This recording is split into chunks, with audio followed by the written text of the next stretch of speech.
Eh, Oke, John, silakan dimulai.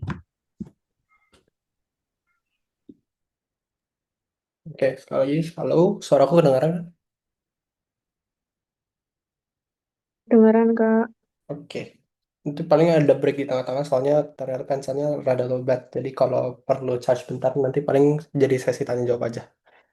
Nah, paling bahas bentar ini kan aku dikasih materinya sesuai dari PPT ya jatuhnya. Jadi paling kita bahas bentar yang ini topik bahasan. Kalau misalnya kita ngomongin antara ion logam dengan ligan, itu kita ngomongin sifatnya dulu. Yaitu muatan, kalau dari segi muatannya, umumnya dia netral atau ionik yang positif. Kalau misalnya ligan, dia antara netral ataupun ioniknya bermuatan negatif. Tuh.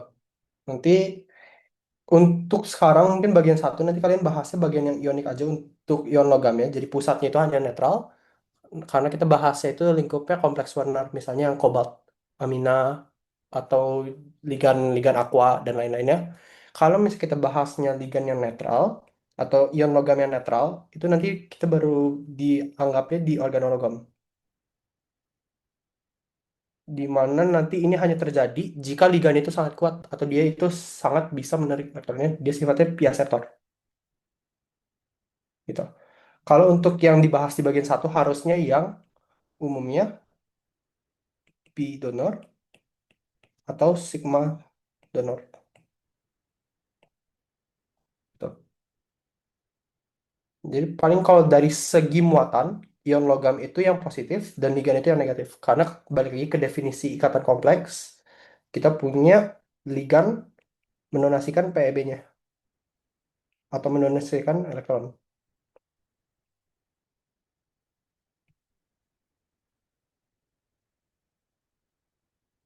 Gitu. Nah, dari segi stereokimia itu nanti dijelasinnya yang paling umum dan paling bagus itu pakai molekul orbital. Tapi untuk sekarang kita terima dulu aja kalau misalnya koordinasi dua,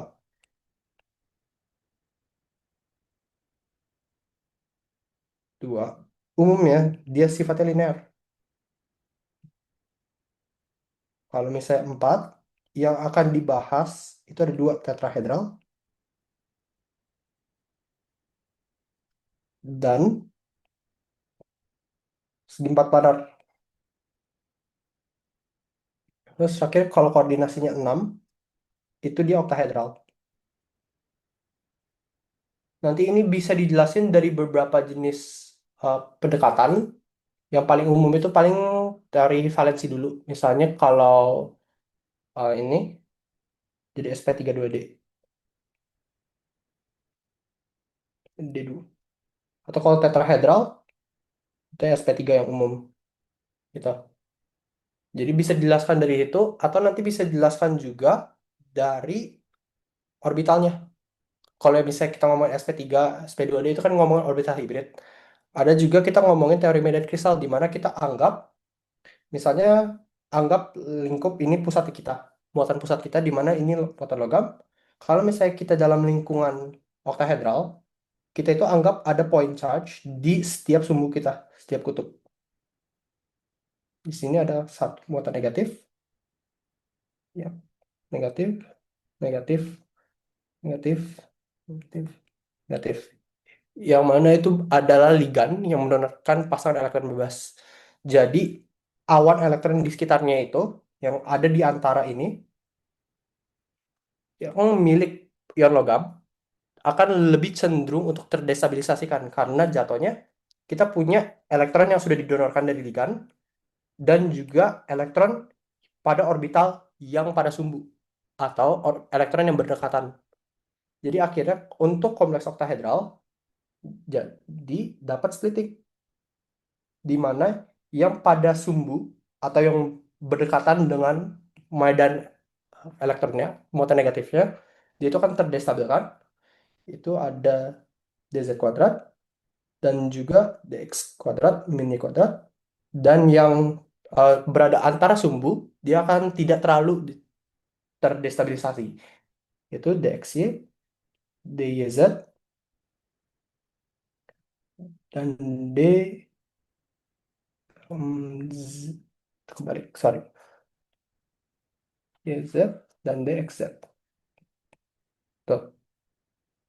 Kalau dari segi dua pandang, jadi kita punya orbital hibrid di mana ada elektron kosong atau ada orbital kosong yang diisi oleh ligan. Dalam kasus, misalnya kalau kita punya kompleksnya nikel, kita bakal punya orbital 3D yang akhirnya itu sepenuhnya milik nikelnya sendiri, elektron dan nikel, jika kita analisis orbitalnya.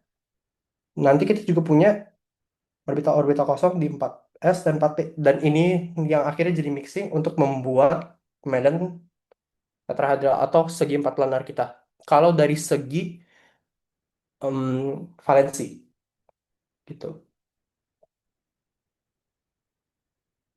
Nah, paling untuk pembukaan kita latihan dulu untuk penamaan kompleks. Jadi untuk heading paling itu aja, kita sudah bahas sifat dari ligan dan sifat dari logam. Kita juga bahas jenis-jenis pendekatan untuk menjelaskan ikatannya sendiri. Jadi sebenarnya kelemahan kalau dari valensi itu kita tidak tahu sepenuhnya kalau sudutnya itu bagaimana. Kita tidak bisa menjelaskan hal tersebut. Kita tidak bisa menjelaskan juga pengaruhnya dari masing-masing orbital. Apa yang akhirnya menjadi ikatan, apa yang menjadi anti ikatan. Kita hanya mengetahui orbital kosong itu yang akhirnya diisi. Tapi kalau di medan kristal, minimal kita tahu pengaruhnya itu adalah bahwa orbital yang awalnya degenerasi, karena dia dalam sifat gas molekuler,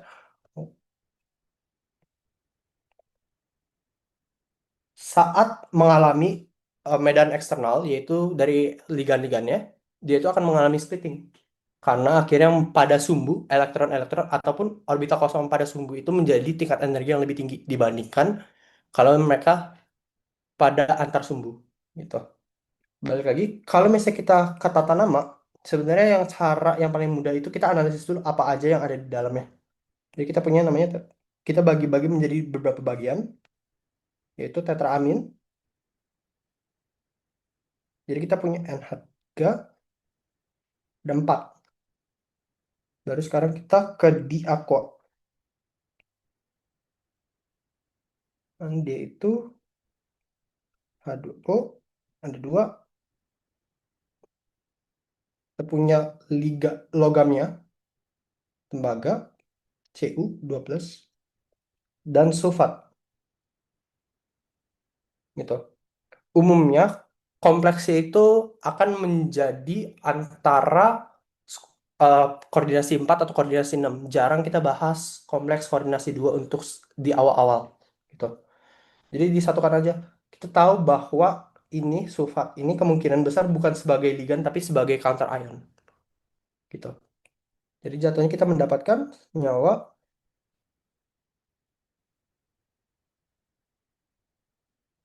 di NH4 3 kali, NH3 4 kali, sorry, H2O 2 kali, tembaga 4 gitu. Dan karena dia itu tembaga 2 dan sulfat itu juga 2 minus, dan semua ligan kita itu ligan netral, jadi akhirnya dia 1:1 antara tembaga dan sulfatnya. Tingkat oksidasi sudah ada ditulis di sini, itu 2. Ini kita tulis 12.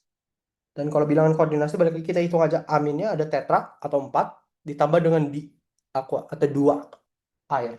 Jadi 4 tambah 2 6. Atau dia oktahedral. Nah, kalau misalnya di awal itu ada logam atau ada kation, kemungkinan besar itu dia menjadi kompleks anionik atau kompleks yang bermuatannya negatif. Yang disebabkan bukan karena logamnya sendiri, tapi karena ligannya yang bermuatan. Jadi kita punya dicyano,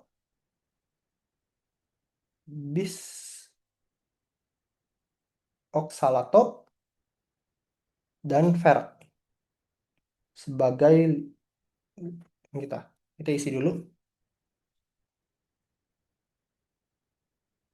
Sorry, kenapa?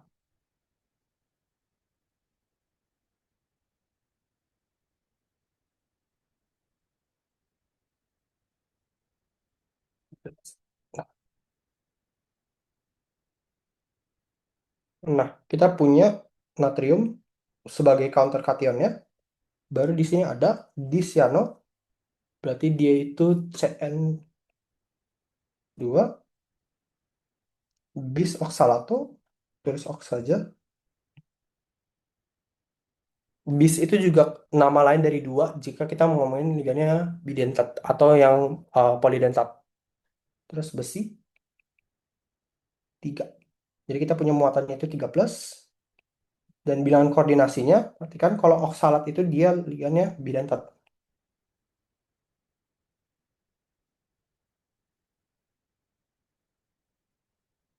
Jadi dia untuk satu oksalat, dia menambahkan 2 koordinasi.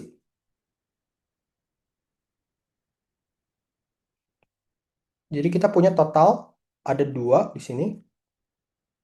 Terus 2 kali 2 karena dia itu bidentat, akhirnya mendapatkan 6 juga oktahedral. Gitu. Dan sekali lagi muatan atau tingkat oksidasi terstate di Romawinya 3.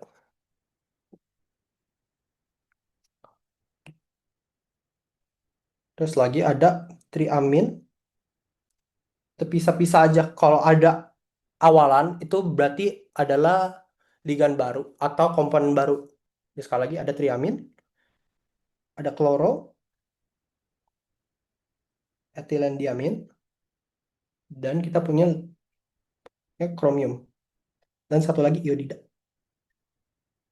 Kalau misalnya kita punya iodida atau ion halida dalam kompleks, dia harus akhirannya sebagai O. Karena kalau misalnya kompleks, penamaan kompleks, jika dia itu adalah em, ligan yang bermuatan, akhirnya harus O. Jadi kalau misalnya ada di sini lagi bingung gitu, iodida itu masuk ke dalam kompleksnya atau sebagai counter anion saja, itu harus lihat dari penamaannya. Sebagai iodida dia sebagai counter anion, kalau sebagai iodo dia sebagai ligan. Bisa juga mungkin dihitung saja di triamin itu kan ada 3.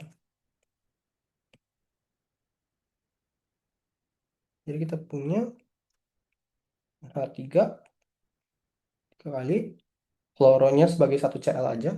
Tetap aku masukin dalam kurung supaya pemisahannya gampang. Ada juga etilen diamin. Gitu. Baru kita punya kromium 3. Yang lain nutrien. Nah, sekali lagi untuk tren yang sama, muatan itu kalau dari nama koordinasinya harus disebut di samping kanan dari besinya atau dari logamnya. Jadi ini sekali lagi 13 muatannya. Bilangan koordinasi kita hitung etilen diamin kan strukturnya itu H2 H2 dan dia ligannya di 2 eh, atom nitrogen yang menjadi donor elektron gitu. Jadi dia juga ligan bidentat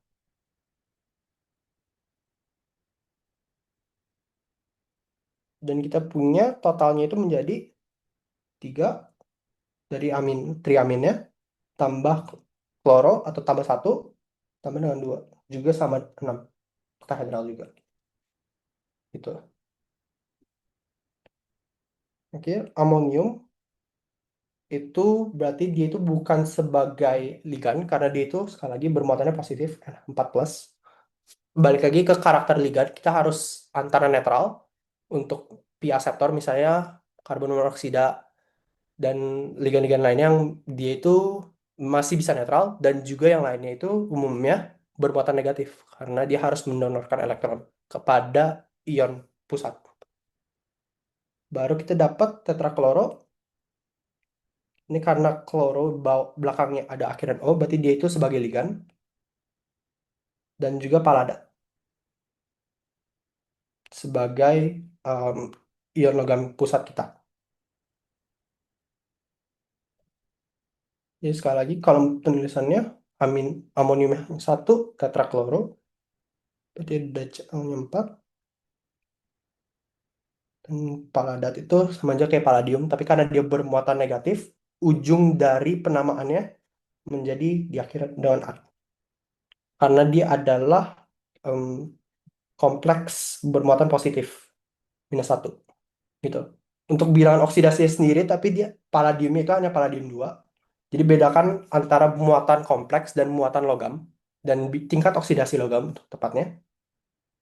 Karena itu bisa saja berbeda, bisa saja sama. Tergantung kalau misalnya ligan kita itu bermuatan seperti kasusnya kloro atau ion klorida, atau misalnya kita punya ligan-ligan netral kayak yang tadi di contoh awal ada amonia dan juga H2O atau air. Gitu. Dan terakhir bisa ngitung juga ikatan koordinasinya, berarti yang mengikat secara kompleks hanya ion kloro atau ion klorida, berarti dia punya 4. Kalau misalnya dia 4, dia itu sebenarnya ada dua kemungkinan yang tadi dibilang, antara segi 4 planar atau tetrahedral. Itu harus dilihat, umumnya kalau dia akhirnya D8, dia itu akan menjadi square planar. Tapi kalau dia itu bukan D8, dia itu umumnya tetrahedral. Secara tren umum aja. Kasusnya ini kalau kalian lihat di tabel periodik, nikel itu satu golongan dengan palladium. Dan ini kan D8 juga. Berarti ini D8. Berarti kita umumnya punya kompleksnya itu segi 4 planar. Mungkin aku mau potong bentar. Yang menurut aku kalian harus hafalin itu sebenarnya golongan satu itu paling umum, paling penting harus dihafal karena itu akan membantu kalian sekali. Scandium, titanium, vanadium, krom, mangan, terus besi, kobalt, bukan, nikel, U, dan Zn. Umumnya bisa menjadi segi 4 planar hanya ujung sini aja. Gitu. Mungkin aku ada grafiknya di pelajaran lain. Motong bentar.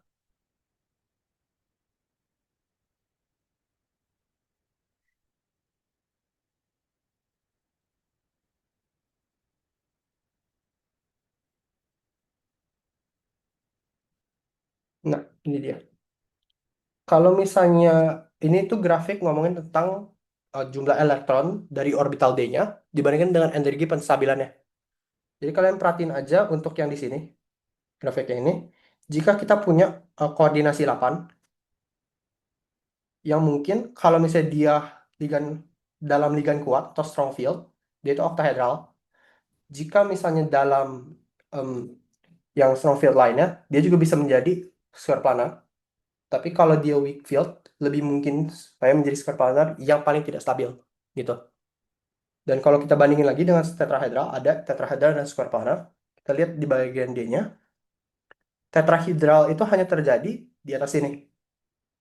Jadi kalau misalnya D7, D8, di sini D10, dan itu koordinasinya 4, lebih cenderung dikirakan sebagai square planar dibandingkan tetrahedral, gitu. Jadi ini trennya kan kalau kita lihat mulai dari sini. Jadi bilangan oksidasi 7 ke atas. Yang elektronnya itu diisi 7. Begitu. Nanti kalau kalian mau grafiknya itu ada di Hostcroft. Jadi mungkin dari sendiri aja. Mungkin aku tambahkan aja ya.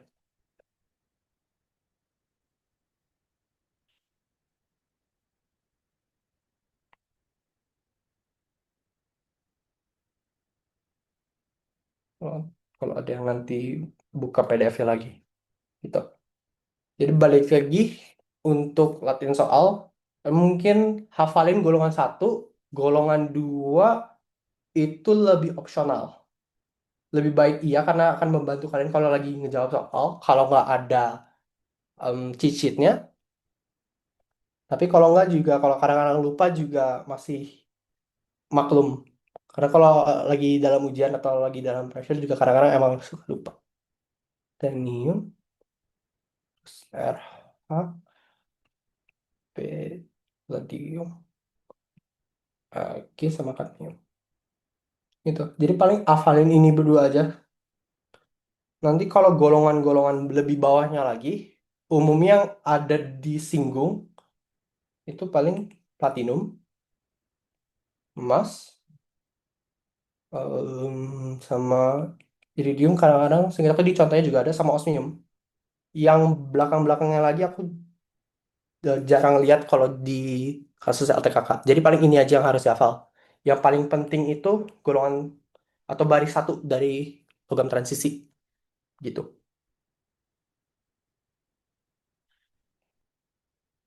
Paling balik lagi ke penamaan. Kalau kita punya ini kalium, kembali lagi kalau kalium itu kan bukan logam transisi dan dia itu umumnya bermuatan positif. Jadi dia sebagai counter kation. Tetrabromo itu sama aja kayak tetrakloro, dia adalah halogen yang menjadi ligan dan nikelat 2. Ini kita punya Br4Ni. Bromo itu kan dia muatannya -1. Berarti kalau ada 4, totalnya 4 minus. Nikel kita 2 plus. Maka kalium kita itu harus 2. Yang ini juga harusnya NH4-nya 2 kali.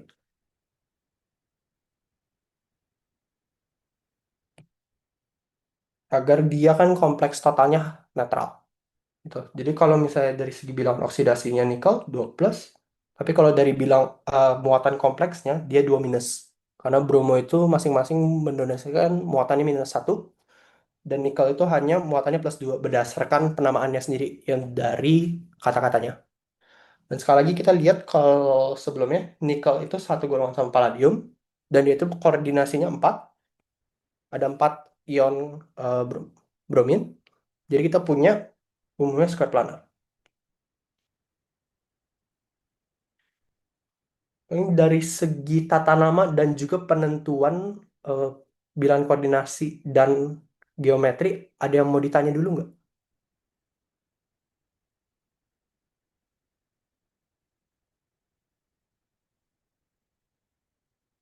Kalau misalnya tata nama yang lengkapnya, kayak untuk awalan akhiran, atau misalnya tembak besinya sendiri, bukan besi, ion logamnya harus dinamakan sebagai atau tembaga biasa atau sebagai ion logam biasa, itu nanti merujuk saja ke buku karena itu yang lebih lengkap.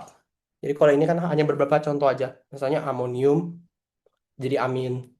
Kalau misalnya amonium saja dia bermuatan, kalau misalnya amin dia sebagai ligan gitu. Jadi sebenarnya lebih banyak itu pengenalan atas singkatan dari ligan ada beberapa yaitu yang misalnya oksalat atau etilen diamin yang kalian tahu harus tahu singkatannya kalau dikasih rumusnya karena biasanya jarang dikasih sebagai misalnya C2O4 gitu.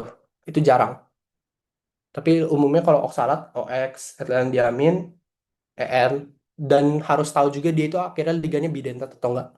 Sebenarnya kalau kalian tahu strukturnya itu lebih gampang. Karena struktur dari ligan itu nggak mungkin dia itu dua-duanya. Saya ini O dan O, O dan O itu tidak mungkin menjadi ligan karena ikatan ini terlalu pendek. Jadi yang menjadi eh, kandidat ligan itu umumnya harus ada 2 bridge dulu.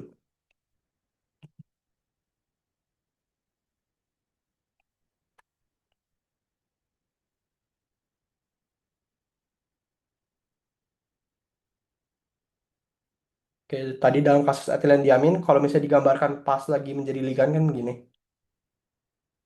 Karena dia menjadi ada cukup jarak, apalagi kalau misalnya kita ligan oktahedral, kita perlu dia menjembatani antara ini dan ini. Yang ini kan sifatnya 90 derajat. Gitu. Akan ada yang misalnya sambungannya itu aromatik misalnya. Dan lain-lainnya. Yang penting kalau misalnya kalian tahu strukturnya, kalian bisa menduga ligannya itu bisa berkoordinasi berapa. Dan itu sangat membantu.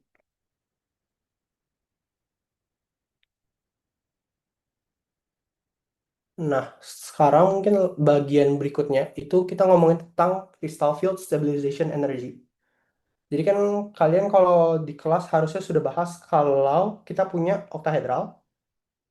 Kembali lagi aku gambar yang splittingnya, yang sebelum splitting menjadi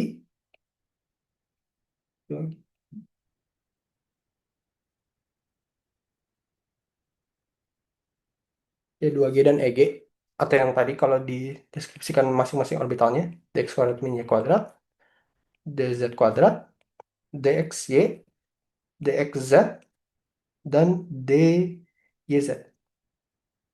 Itu kalau misalnya kita punya ligan yang kuat atau dia medan ligan yang kuat, seperti misalnya yang pi akseptor, dia itu akan memecah orbitalnya itu lebih banyak.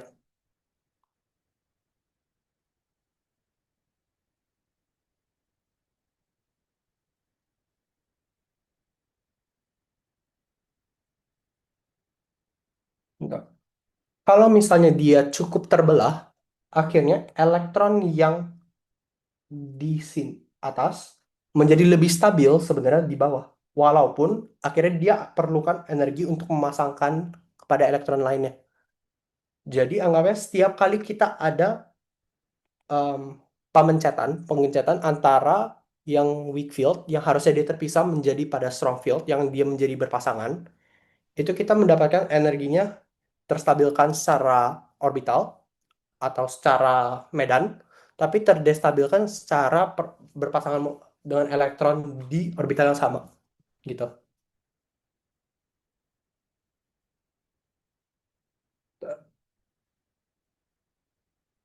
Nah, kalau misalnya kita punya orbitalnya dalam kasus oktahedral, satu pengisian pada orbital T2G itu nilainya 0,4, dan kalau kita pengisiannya pada E dia 0,6, minus 0,4 dan plus 0,6. Itu bisa kembali. Delta. Dan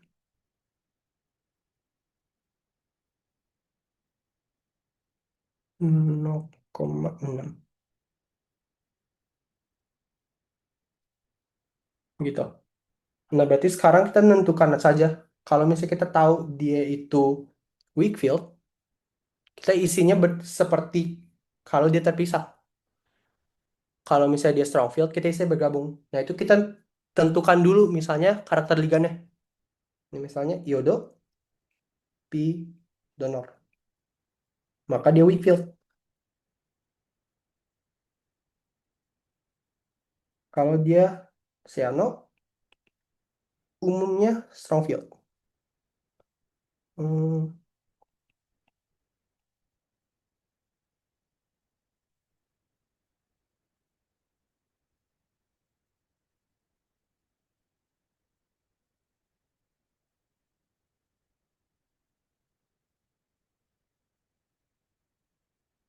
Terus kalau kita punya kloro, dia sama seperti halogen lainnya, pi donor juga.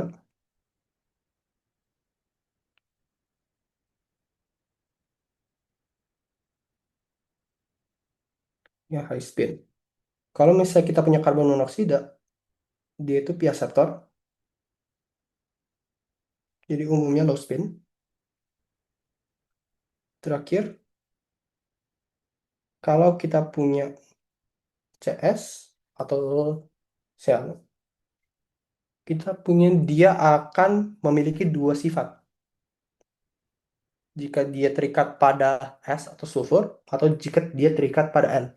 Jika dia terikat pada S, dia itu lebih bersifat sebagai pi donor. Jika dia terikat pada N, dia lebih bersifat sebagai sigma donor.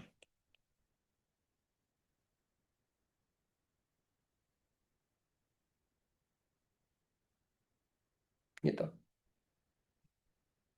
Mungkin aku geser sedikit yang ini.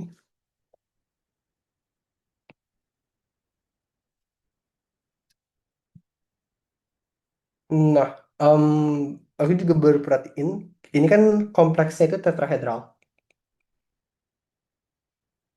Jadi kalau kita punya splitting awal yang sifatnya itu oktahedral, pas tetrahedral, itu kita balikan saja. Dan konsep dari low spin, high spin itu jadi diabaikan. Jadi yang aku tadi ngomong, kalau misalnya kita mau analisis ligan, itu hanya untuk kompleks oktahedral. Jadi mungkin kalian sebaiknya lebih teliti dari aku. Kalau T2G, EG, sekarang kalau kita misalnya sudah tahu kita harus abaikan high spin sama low spinnya, yang mana? Kita tentukan dulu aja bilangan oksidasi dari masing-masing logam. Ini bergunanya kalau kita hafal tabel periodik eh, deret atau baris satu dan baris duanya. Misalnya kobalt, kita tahu dia itu ada di sini. Kan berarti ini aku kasih penamaannya lagi, dilengkapin.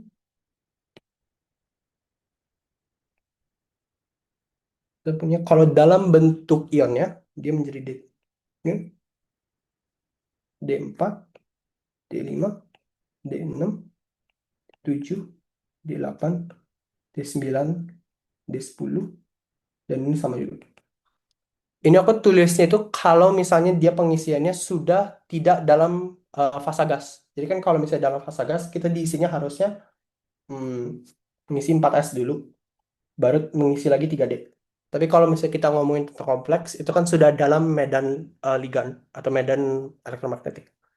Jadi kita sekarang nulisnya sebagai kompleksnya saja, dan kita tulis berarti ini harusnya D1 dan ada tambahan 2 elektron dari 4s2. Jadi kita tulisnya sebagai ini aja. Baru nanti pas kita tambahkan bilangan oksidasi, kita kurangin.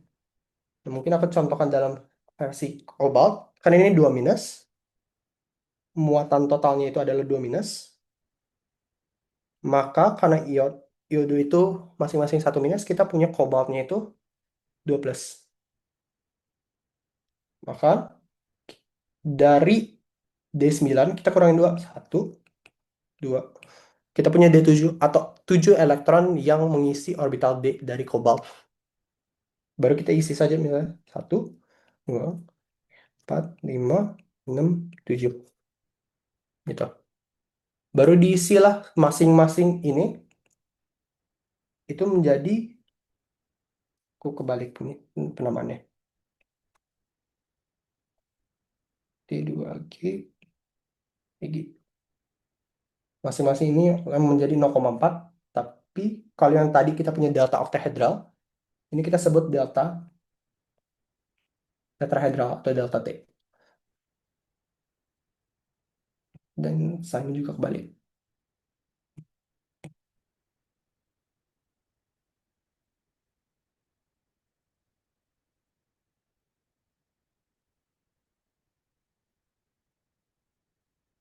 Sekali lagi, karena kita ngomonginnya energi penstabilan, jadi kita menganggap bahwa kompleks yang stabil adalah kompleks-kompleks yang energi penstabilan itu paling negatif. Jadi untuk konsep ini, negatif itu stabil atau kuat ikatannya, kompleks. Dan sebaliknya, jika CFSE-nya itu mendekati 0, maka anggap aja bahwa kompleks itu tidak terstabilkan oleh ligannya. Jadi hampir tidak ada bedanya atau praktis tidak ada bedanya jika dia itu dalam keadaan ligan dan dalam keadaan bebas. Kalau itu terjadi secara kinetika, kemungkinan besar kompleks itu tidak terbentuk atau susah terbentuk dalam suhu yang tinggi misalnya karena vibrasinya menjadi signifikan. Tapi balik lagi ke perhitungan itu, kita hitung saja jumlah elektron yang berada pada EG atau yang minus 0,6 kan 1, 2, 3, 4. Berarti 4 kali minus 0,6 ditambah yang ada di T2G-nya. 1, 2, 3.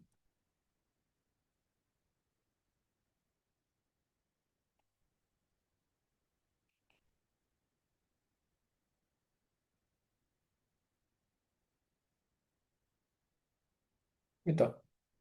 Jadi kita punya stabilisasi atau CFSE dari kobalt tetraiodo.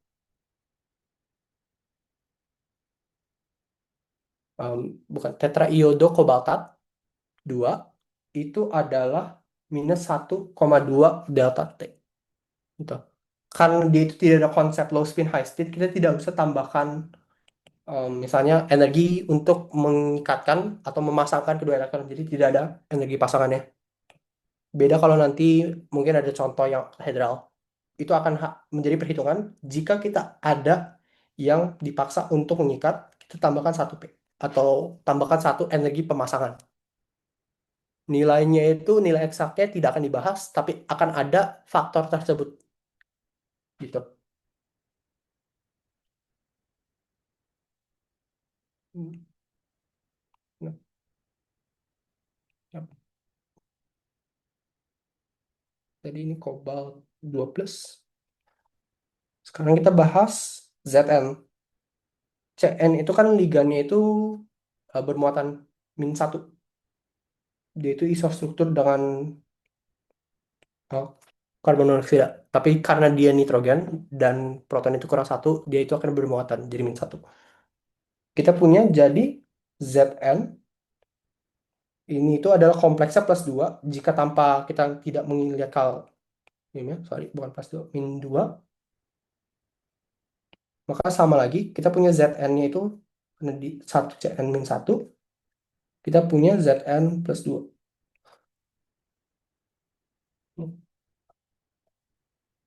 Baru kita balik ke sini. Zn+2, kita kurang 2, menjadi D10. Kalau D10, anggapnya dia langsung ada jawabannya, CFSE-nya 0.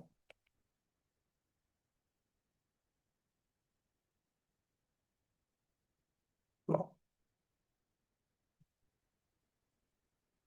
Dan akhirnya kalau ngitung ya 0,6 kali 4 ditambah 6 kali 0,4. 0. Itu ekonikal Zn.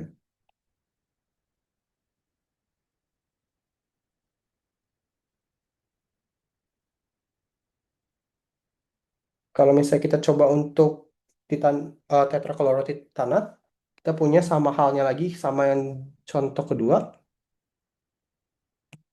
tapi karena dia itu tidak ada muatannya, maka titanium itu jadi titanium 4 plus. Dan ini, kalau kita lihat, kita undur, ini kan 4 elektron. Kalau misalnya bilangan oksidasi 4, berarti titanium itu kekurangan 4 elektron, maka titanium 4 plus itu harus jadi D0. Kalau D0, tidak ada elektron pada kulit orbital D. Maka sama juga seperti Zn, CFSE-nya jadi 10, jadi praktis 0 gitu. Kalau misalnya nikel eh, dengan karbon monoksida atau CO, kita punya dia adalah kompleks netral, berarti nikel dan CO-nya itu sendiri itu tidak bermuatan. Jadi kita punya nikelnya tetap dalam bentuk awalnya, yaitu di sini, D10. D10 itu berarti isoelektronik dengan Zn, maka dia juga sama.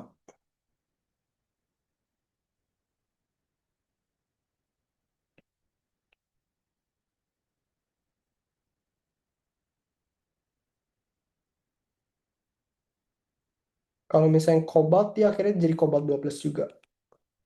Karena NCS itu tetap saja ligan bermuatan, dia ligan -1, walaupun dia antara mengikat atau menjadi ligan dengan atom di N, ataupun S, dia tetap bermuatan.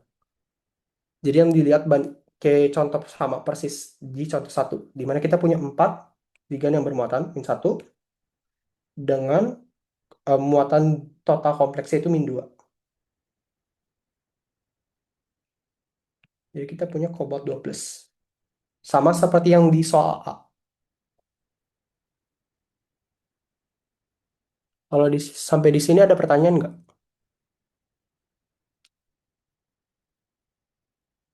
Kak, aku mau nanya Kak. Oke, ada apa? Boleh dijelasin lagi nggak ya Kak buat nentuin tadi yang mana strong field sama weak fieldnya aku mungkin agak masih kurang menangkap. Oh, ini aku taruh di bawah. Jadi kalau kita pun bahas dulu karakter ligan. ligan itu kan yang paling utama, kriteria utama itu dia harus punya PEB kan untuk mendonor sebagai ikatan kovalen koordinasi. Jadi dia itu misalnya punya PEB. Kalau dia hanya memiliki HITO, misalnya tunggal amonia, di mana dia hanya punya satu, ini yang kita sebut sebagai sigma donor. Kalau misalnya dia memiliki kemampuan untuk memberikan lebih dari satu pasangan elektron bebas, dan itu bukan dalam ikatan sigmanya. Contohnya lagi, misalnya kita punya, ini aku sebagai simbolik aja, kita punya metal dan halogen. Halogen itu kan kita punya satu yang akhirnya didonasikan, tapi dia masih punya beberapa lain, ikatan lain. Nah, ini itu bisa terkoordinasi juga secara pi. Jadi kalau misalnya kita tinjau ini sebagai ikatan sigmanya antara ligan dengan metal, kita itu ada juga interaksi pi antara misalnya sini DX, DXY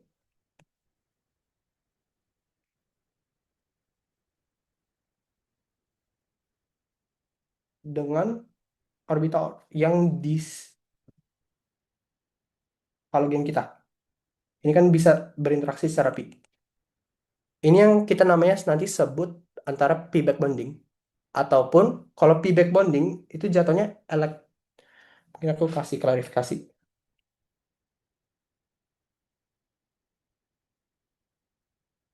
Itu yang terjadi kalau kita punya elektron dari metal ke ligan.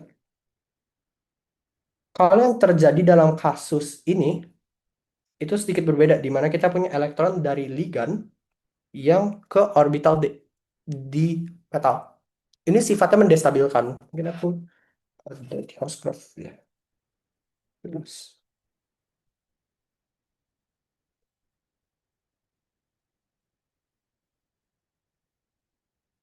bukan ini.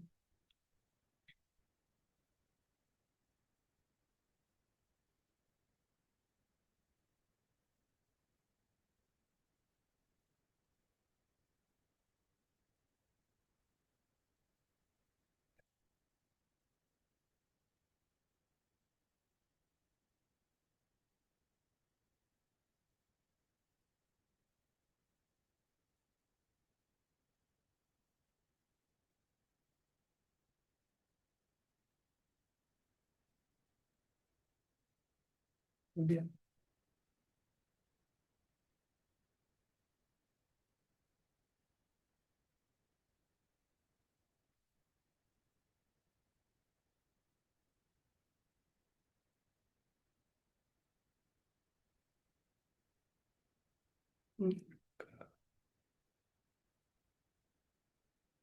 Kan beda lagi.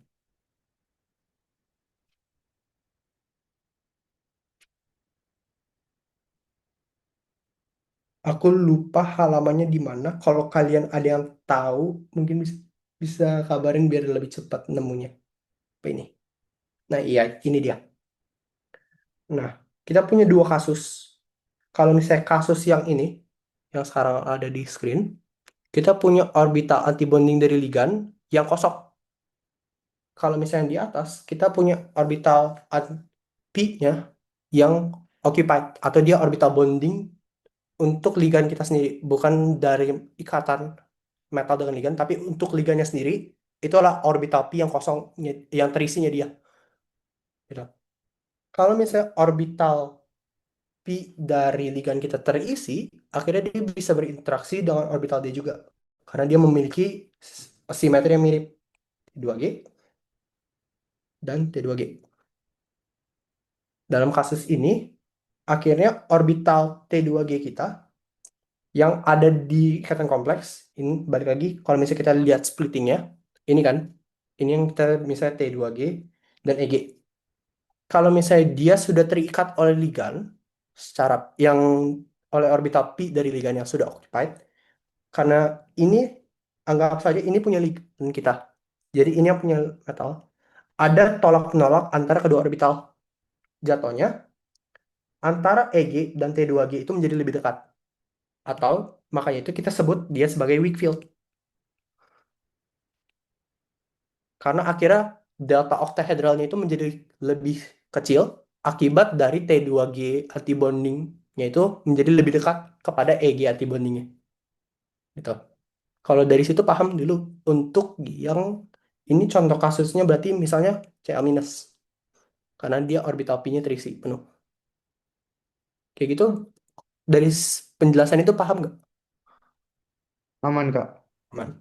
Sekarang berarti kita ke contoh kedua di mana kita punya ligan p antibonding itu yang vacant. Dan kalau dalam kasus ini T2 dari metal itu terisi. Makanya itu kita sebut p-back bonding. Jadi kebalik. Sekarang orbital bondingnya itu jadi yang di bawah dan orbital dari ligan itu yang anggapnya menjadi antibondingnya. Karena dia ada bonding, ada pengikatan, dia itu terdorong ke bawah. Atau ada penurunan energi dari orbital T2G-nya. Makanya itu delta oktahedralnya menjadi meningkat. Ini yang kita sebut sebagai strong field. Untuk menjadi ligan yang strong field, kita harus punya ligan dengan antibonding orbitalnya vacant. Maka itu contoh-contohnya yang kita sebut sebagai pi akseptor. Yang kasarnya itu elektron dari orbital metal kita bisa didonasikan kepada ligan. Gitu. Jadi relasinya kebalik. Dan hasilnya delta oktahedralnya makin besar. Gitu. Paham? Atau masih ada yang bingung? Paham, paham, Kak. Kasih, Kak. Oke.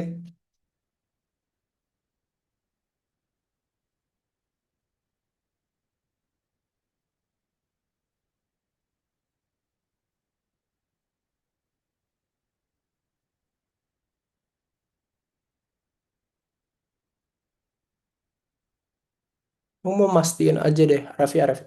Kita itu ada batas waktu atau sampai selesai aja?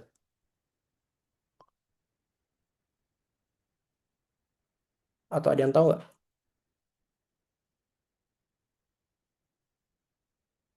Oh, sekarang lanjut dulu lah ya. Nah, mungkin berarti kalau dari contoh soalnya kita bahas tentang isomerisasi.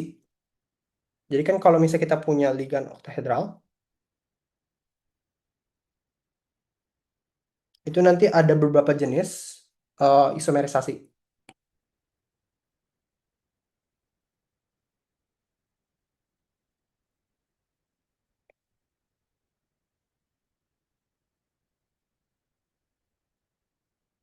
Cis trans itu masih bisa terjadi. Misalnya kita punya Cl, Cl, ini, L lainnya. Untuk L lainnya nggak usah didefinisi karena kita fokusnya itu hanya Cl yang antara dia berseberangan atau dia itu bersampingan.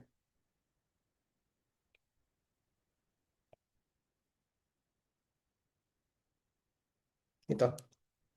Berarti ini cis, ini trans.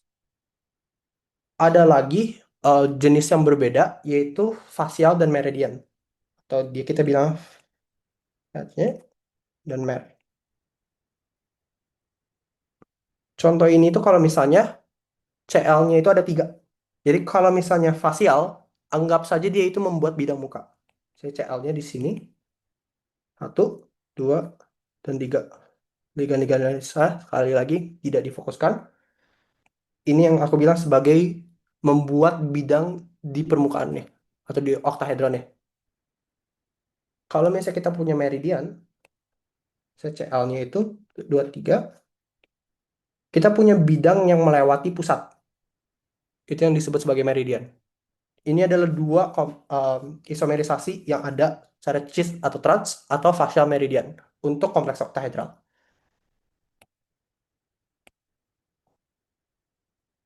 Nah, kalau kita punya segi 4 planar,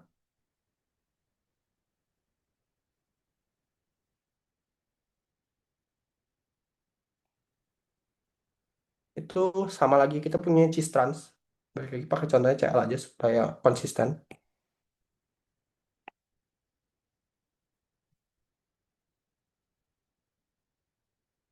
Ada yang berseberangan sebagai trans, ada yang berdekatan sebagai cis.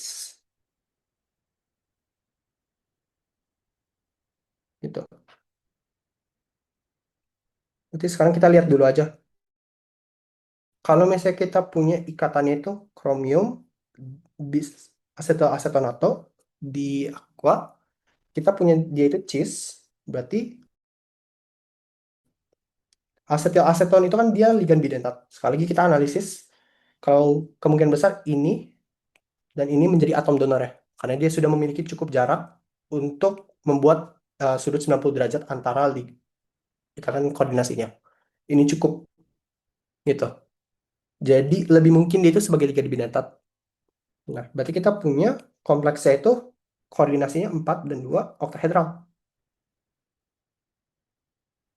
Mungkin karena ini latihan, aku coba gambar dua jenisnya. Tapi sebagai penyederhanaan, karena dia itu aku eh, gambarnya hanya sebagai misalnya aku sambung saja.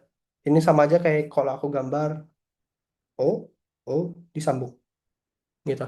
Jadi untuk ikatan fullnya tidak jelas, tapi yang penting tahu oksigen atau atom donornya itu di mana. Sebenarnya itu yang paling penting kalau menentukan isomeris. Nah, berarti kan kita ada dua kemungkinan. Coba satu yang kayak gini, ini lewat belakangnya, dan ini adalah air. Berarti sekarang kemungkinan keduanya itu yang ini.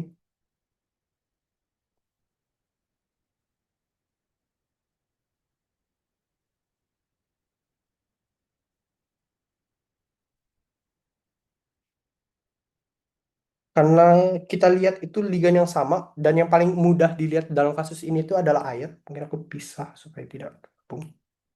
Ini airnya itu ada berdekatan, dan ini tuh berseberangan.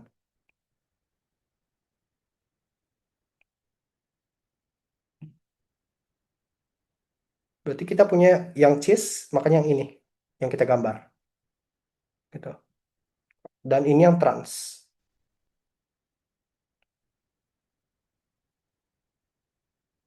Kalau kita punya cek tris asetil aseton, berarti mungkin kita gambar kerangka oktahedralnya lagi.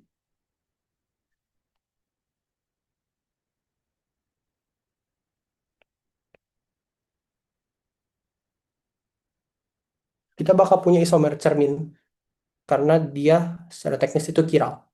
Mungkin nggak usah digambar. Kalau mau digambar paling di label aja. Satu, misalnya secara acak 3, 4, 5, 6. Kalau kalian susah ngevisualisasi cerminnya ya, paling kalian datain aja. Misalnya kalian bikin cermin di bidang 1, 2, 5, 6. Jadi bidang ini kalian buat. Kalian data ikatan-ikatan dari oksigen itu mana aja? 2 sama 1 berikatan. 5 dan 6 bukan 5 dan 6 sorry. 5 dan 4 berikatan. Terus 6 dan 3 berikatan. Saat kalian cermin, karena 1, 2, 3, 5 dan 6 itu pada bidang, kita nggak usah ubah posisinya. Yang kita tukar, karena dia ada cermin, adalah 3 dan 4.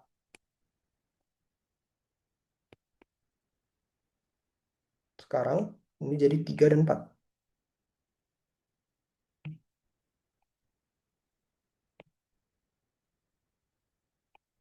Baru kalian tulisan lagi ikatan-ikatannya mana aja. Kalian pairing lagi. Saya hapus ikatannya. Misalnya 2 dan 1, ini masih sama. 5 dan 4, ini menjadi yang depan. Terus 6 dan 3, ini menjadi yang di belakang. Gitu. Itu kalau cara mudah untuk menggambarkan cermin. Jadi kalian labelin atom-atomnya di mana, biar lebih mudah. Oh ya. Terus kalau pertanyaannya aktif optis, berarti ini. Karena dia punya cermin. Kalau misalnya kita punya cis dan trans, ini aku gambar pusat simetrinya.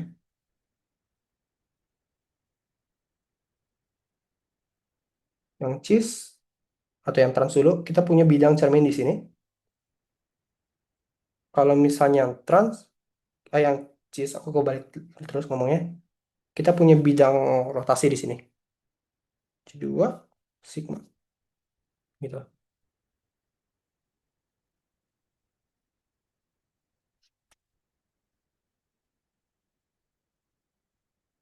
Terus, oh ya, kalau bagian ini ada yang mau ditanyakan nggak?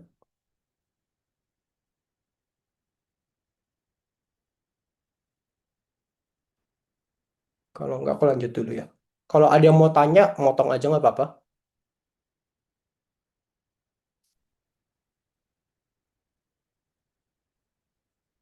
Terus ini, dari konsep hibridisasi, jelaskan kalau misalnya nikel, terakloron, nikelat itu bersifatnya paramagnetik. Kalau yang Zn itu bersifatnya diamagnetik.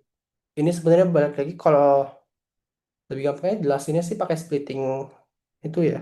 Kita misalnya anggap alurnya aja dari D yang tanpa medan eksternal, kita punya dia terdegenerasi. Jika dia dalam medan yang oktahedral, kita punya dia itu sebagai seperti biasa gambar.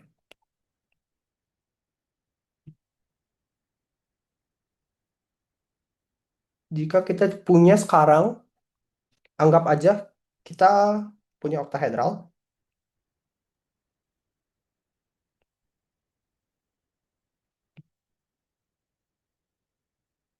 Ini sumbu Z, ini sumbu X, ini sumbu Y. Kita panjangkan ikatan atau posisi dari muatan yang di Z sampai tahingga.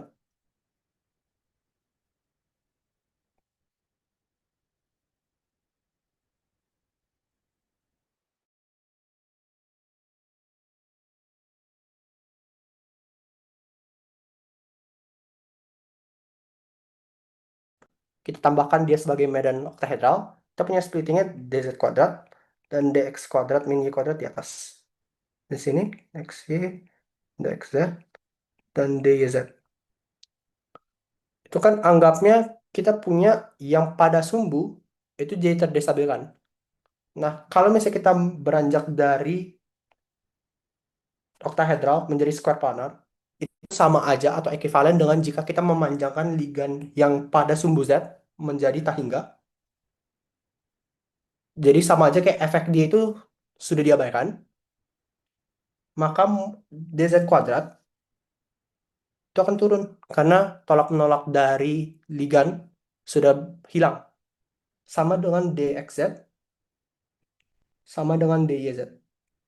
Jadi semua komponen yang memiliki sumbu z-nya itu pengaruh dari tolak menolak antara ligan dengan pusat itu akan berkurang. Makanya kita punya strukturnya menjadi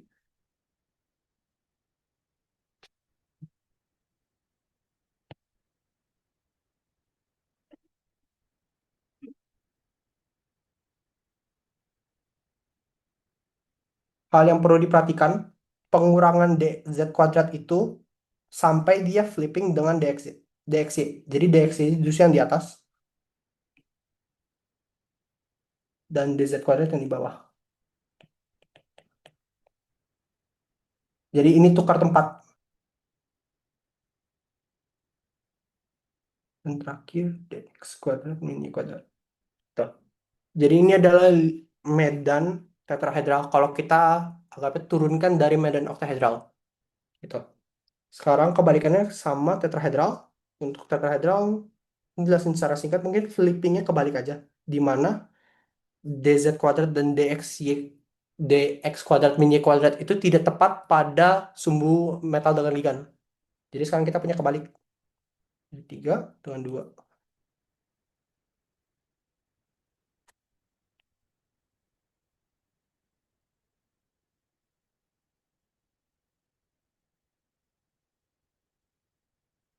Nah, kalau misalnya kita mau jelasin sifat paramagnetik dan diamagnetik, paramagnetik itu jika ada elektron yang tidak berpasangan.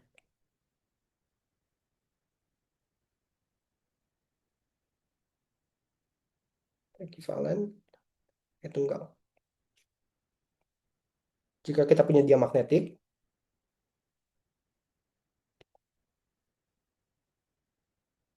semua elektron berpasangan.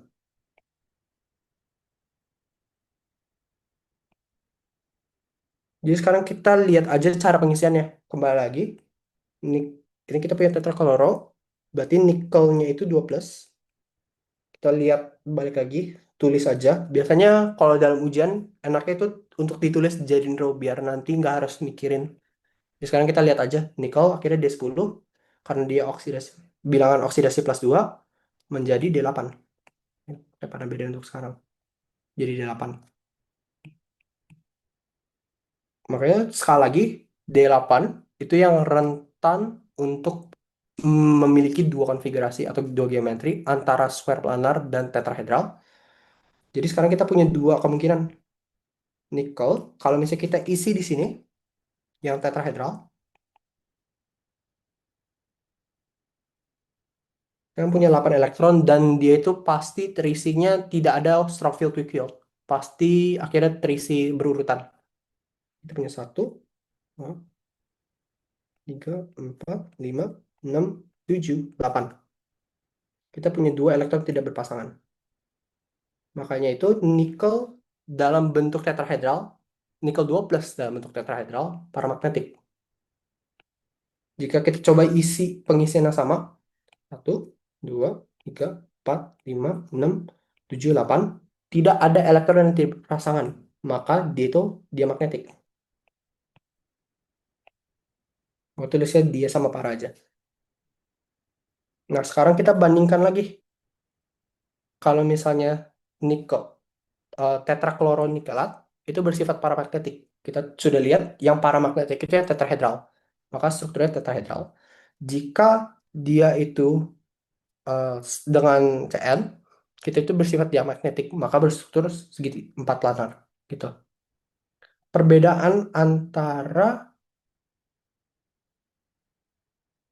ini itu nikel 2 plus dan ini tuh menjadi nikel 0. Kalau nikel 0 itu dia punyanya D10.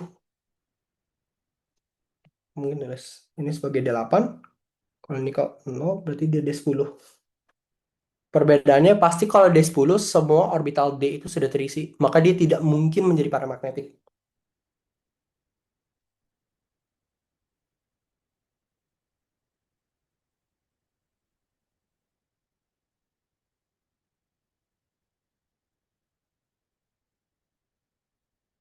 Gitu. Sampai di situ ada pertanyaan nggak?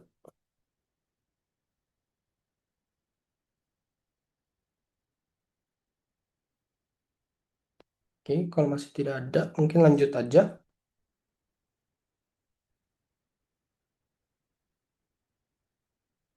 Ini itu spin energi pada kompleks berikut.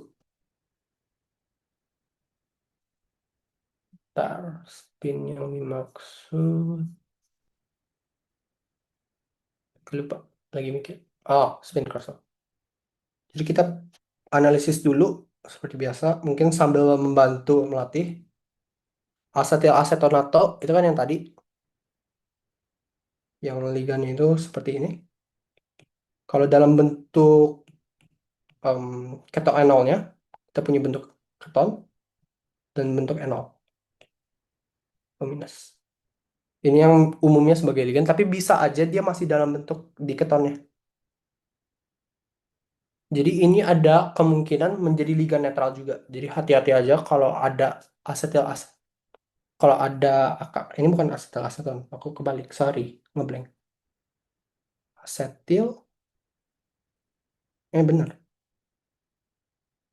Dia itu ada kemungkinan untuk menjadi ligan yang bermuatan atau ligan netral.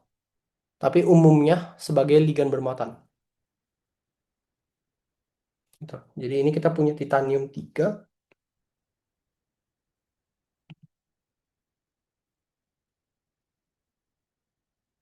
yang diikat oleh ligan aseton.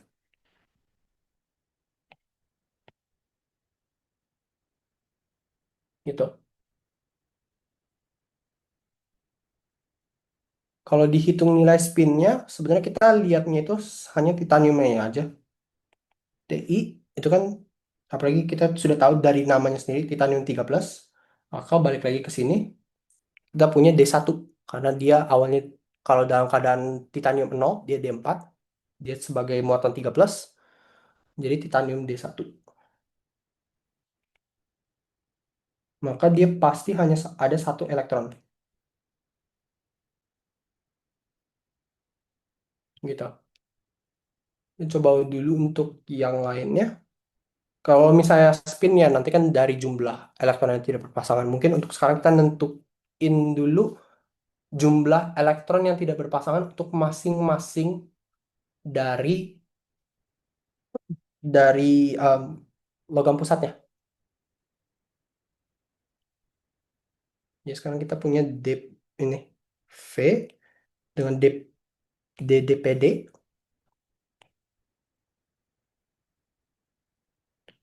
itu kita punya N dimetil dipiridin 2. Aku lihat strukturnya aja, jujur aku lupa DPD.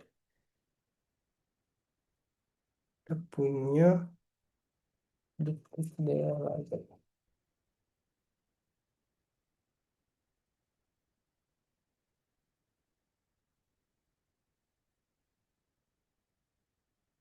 oh,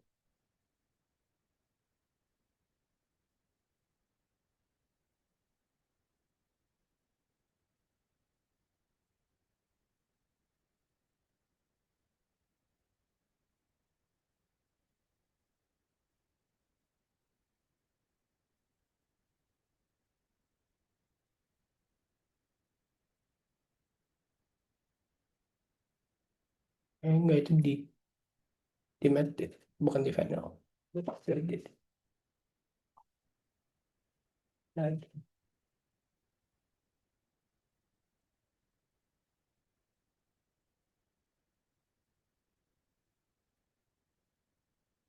di ini metil, ini metil.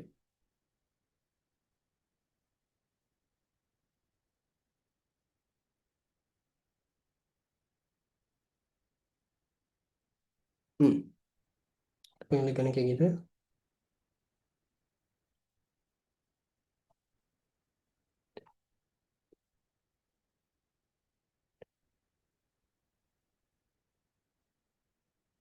Terus dia PF63. Berarti ini ligannya bidentat.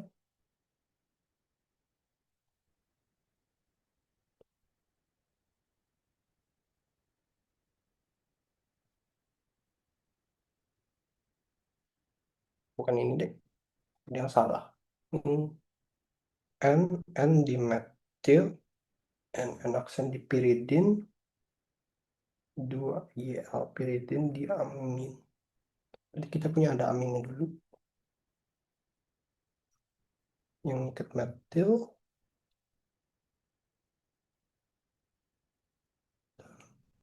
Terus ini piridin, bukan vinyl, di piridin.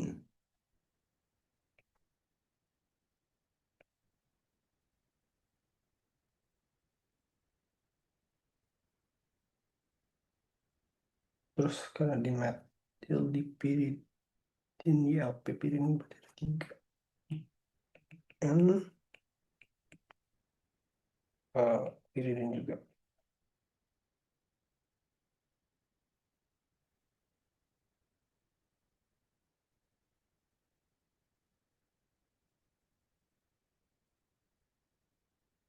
Gitu berarti DDPD.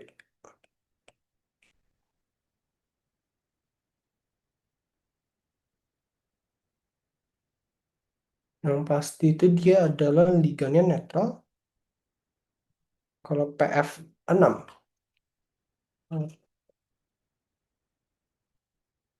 itu dia harusnya PF6 itu -1. Nah, minus. Jadi mungkin ini aku nggak gambar kompleksnya, tapi kita hitung muatannya aja.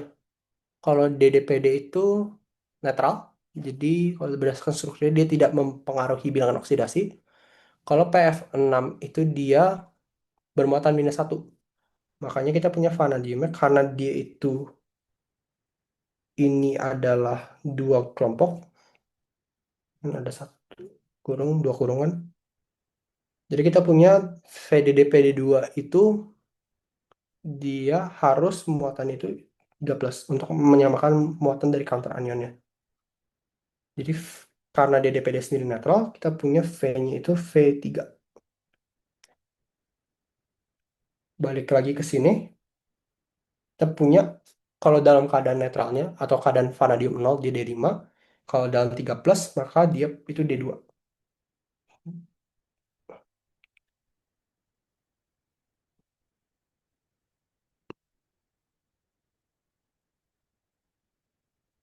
Nah ini kita punya hexacyanoferrat. Sekali lagi ini muatannya -1. Mungkin aku lebih cepat aja.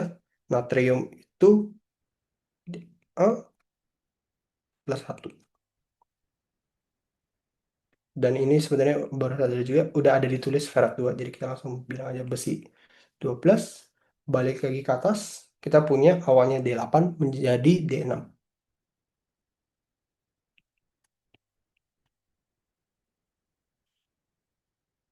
Dan terakhir, terus etilen diamin netral, nikel 2. Maka dia 2+ D8. Baru sekarang kita bisa mulai hitung spin dari masing-masingnya. Ntar aku perlu minum ya.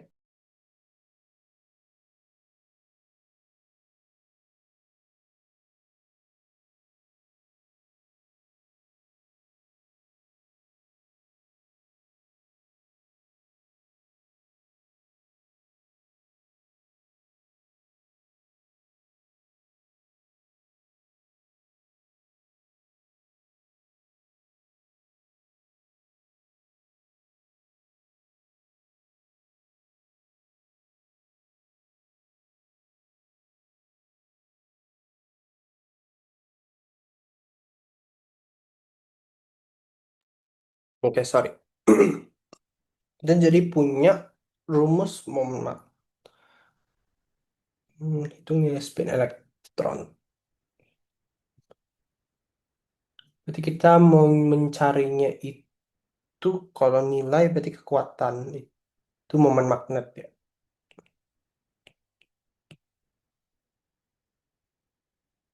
Kalau momen magnet berarti kita punya rumusnya mu sama dengan n, atau pakai n kecil aja, kali n+2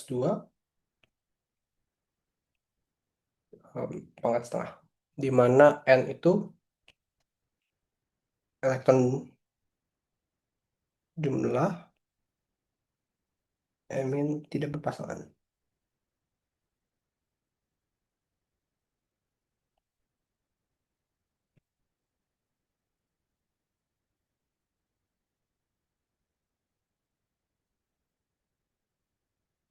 Gitu.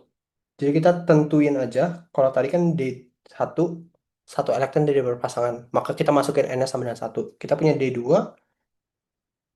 pasti tidak berpasangannya itu elektron yang tidak berpasangan ada 2. Maka kita nanti masukin aja D2. Terus yang D6. Kalau D6 itu dengan cyano itu, jujur aku tiba-tiba kita lupa. Kalau misalnya lagi mau banding kekuatan dari ligan, itu kita lihat namanya direct spektrokimia.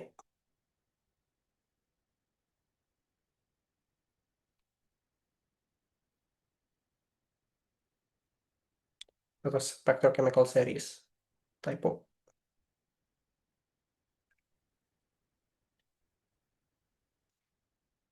Nih.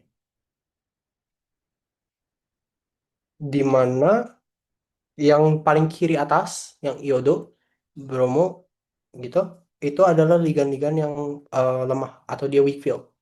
Dia itu sifatnya pi donor. Kalau misalnya kita punya yang sebelah ekstrim kanannya, ekstrim bawah kanan lebih tepatnya, ada CO, Cn minus, PPH3 itu dia sifatnya antara PPH3 itu pi donor. Kalau lebih diteruskan lagi itu dia adalah PPH3 sigma donor. Salah, aku ngomong salah.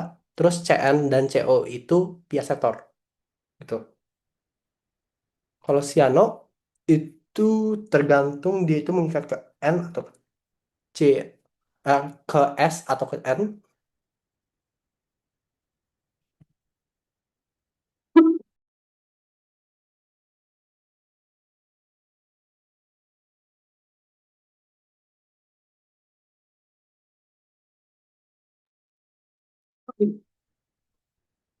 Nah, aku balik cyano sama itu.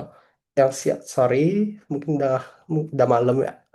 Kalau cyano itu Cn, yang Cn minus, bukan yang SCN. Itu tiasan. Jadi CN balik lagi ke kalau kita lihat tadi itu ada di bagian yang kuat. Jadi dia itu strong field atau dia membuat kalau kompleksnya itu tetrahedral dalam kasus ini kan hexacyano berarti dia koordinasi 6. Dia itu harus yang low spin. Maka kita isi low spin itu 2 3 4 6 itu 0 0 elektron berapa yang enggak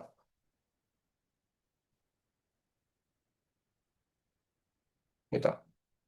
Nikel kalau misalnya dia etilen diamin, kita balik lagi ke graf yang tadi. Ada dua kemungkinan kan. Kalau misalnya strong field, dia itu tetap planar, tapi yang lebih stabil. Yang bagian bawah. Kalau yang square planar weak field, itu dia tetap di sini. Bandingkan lagi sama tetrahedral. Kalau misalnya kita punya ligannya bidentat, itu dia umumnya strong field. Jadi dari antara kita bandingkan tetrahedral, yang emang kalau misalnya dia D8 di atas secara umum, dia itu udah pasti kita bisa anggap dia sebagai square planar. Oh kan? Berarti nikel D8 itu square planar. Tuh, dua, empat, lima, enam, tujuh, delapan. Itu juga dia 0 elektron. Ntar aku ambil kalkulator dulu.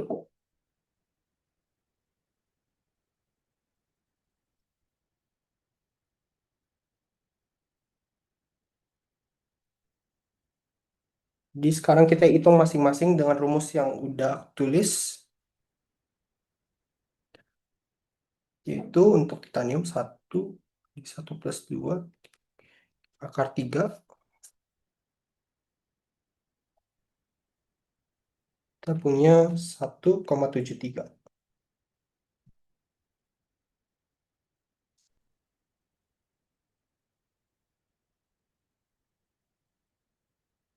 Kalau misalnya yang 2 elektron, yang tidak berpasangan, harus mungkin diperjelas. 6 kali 3, akar 6 sama dengan 2,45.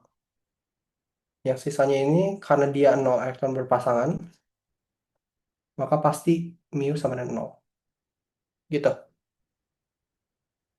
Itu untuk cara menentukan nilai spin atau momen magnet elektron dari kompleks.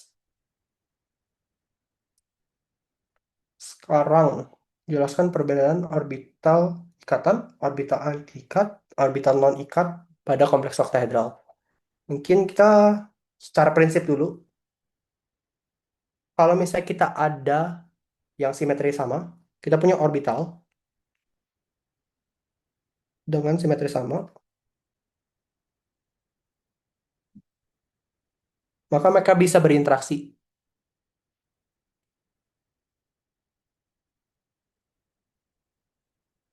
Interaksinya itu pasti berupa splitting.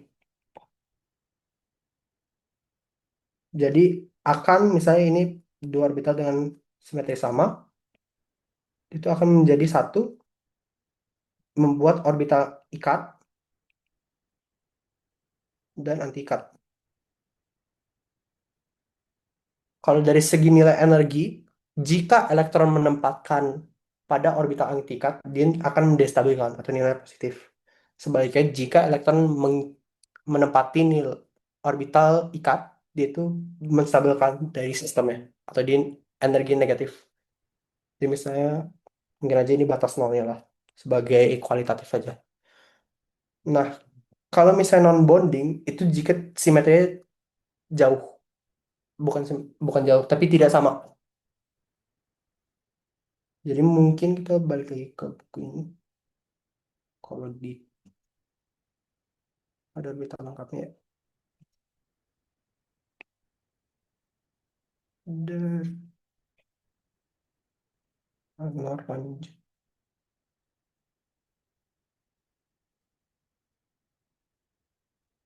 Nah,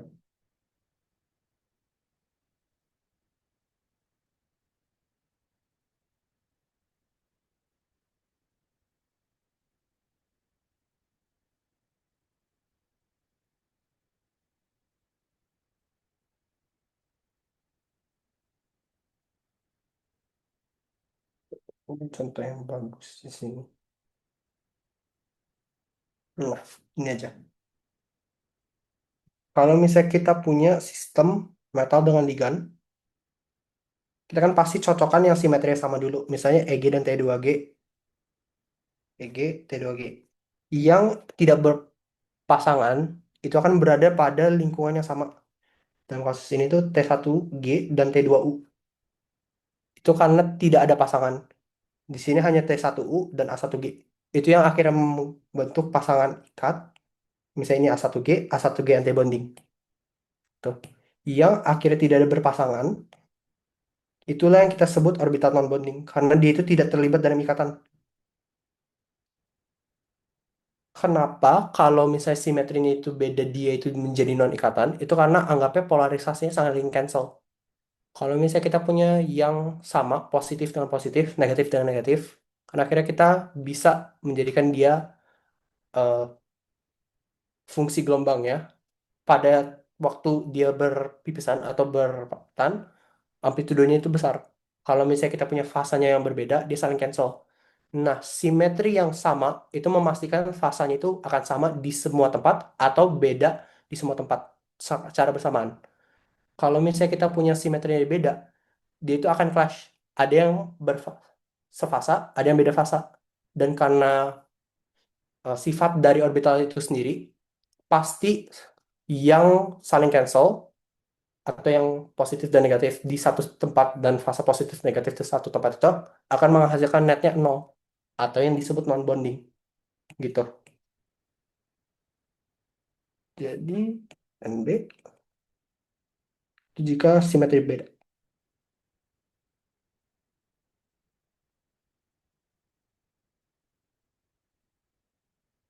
Kalau misalnya kita ngomongin pengaruh ikatan sigma dan pengaruh ikatan pi, sebenarnya yang grafik tadi lagi aja, yang bawah ini.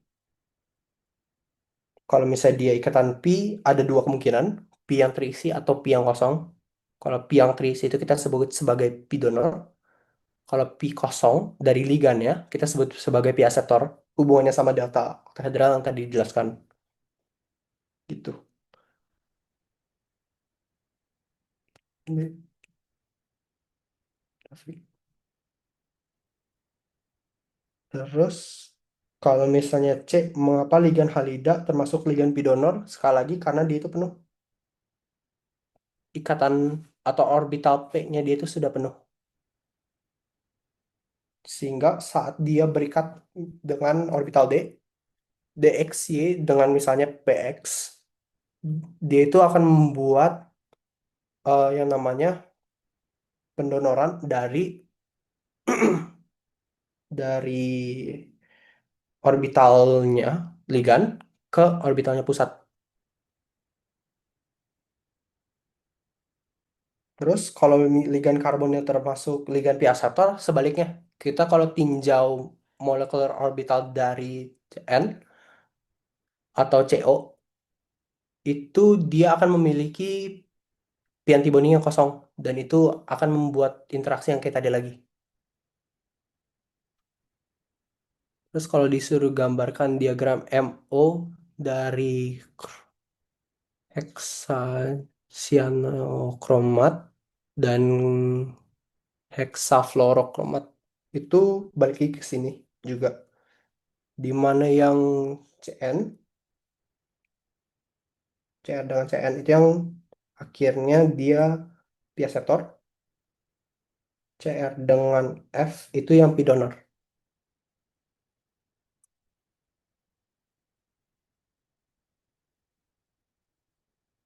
Kalau dari sini ada pertanyaan dulu gak?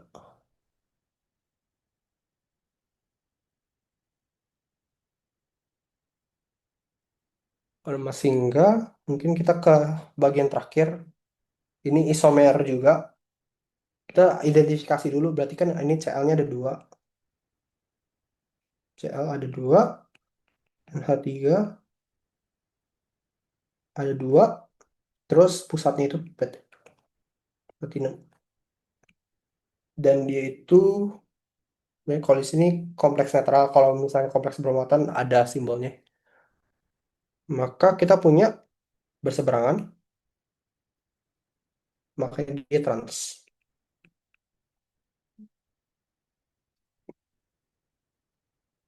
Ini kita punya etilen diaminnya dua, fluoronya dua, dan dan logam pusatnya, sorry, itu kobalt. Kita punya plus. Dan sekali lagi, kalau kita lihat dari ligan yang pu- atom, ligan atomik, kita punya dia itu trans.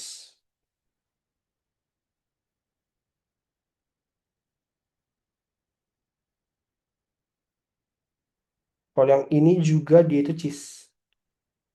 Bentar. Aku baru sadar kalau misalnya yang cis, yang tadi aku salah.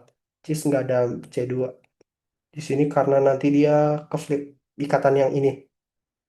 Kita label itu keempat. Kalau kita uh, putar pada sumbu ini,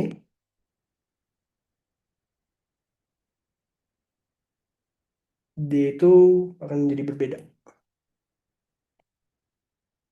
Jadi yang kita salah, kalau misalnya cis itu dia masih memiliki pusat inversi karena jatuhnya dia itu identik sama kalau misalnya kita punya ligannya tiga gini, ya dia identik.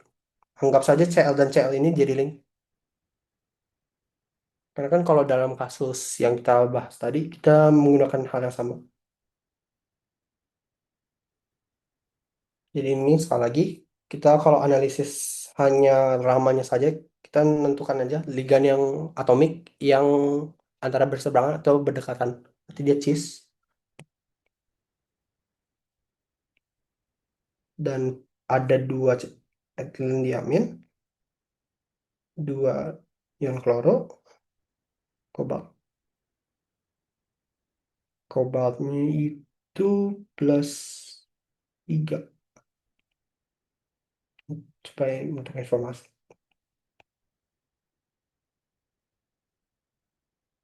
Ini berarti kebalikannya, tapi ini yang trans.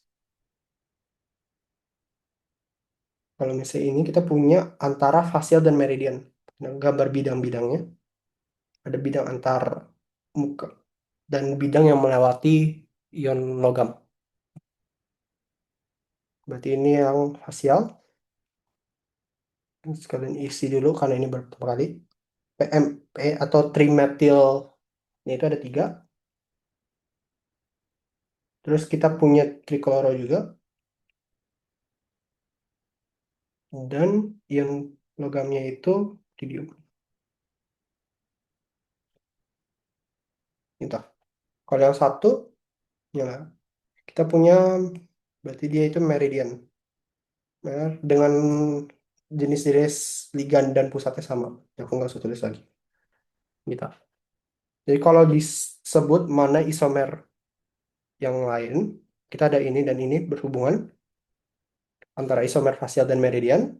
Kita punya ini dan ini berhubungan antara isomer cis dan trans. Kita punya ini dan ini berhubungan juga isomer cis dan trans. Khususnya yang cis, dia itu akan punya cermin juga. Begitu. Sampai di sini ada pertanyaan nggak? Karena latihan soalnya mungkin udah habis. Kalau misalnya ada konsep atau apa yang perlu diperjelas, boleh aja.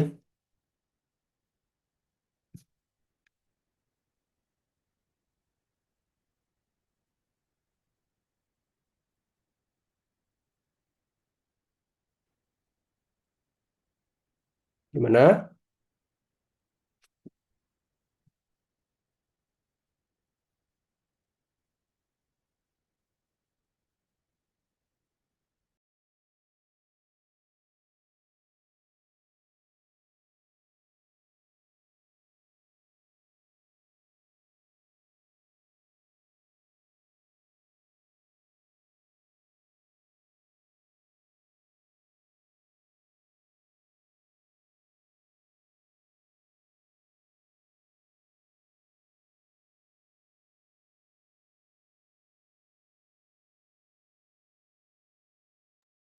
Aku masuk kan ya?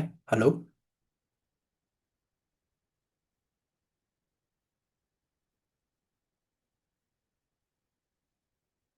Ya udah kalau nggak ada pertanyaan mungkin ditutup aja Kak. Raffi? Oh ya, boleh. Eh, Terima kasih John yang sudah mengisi spektra hari ini. Semoga dapat membantu teman-teman dalam belajar LTKK. Eh, ya, selamat malam.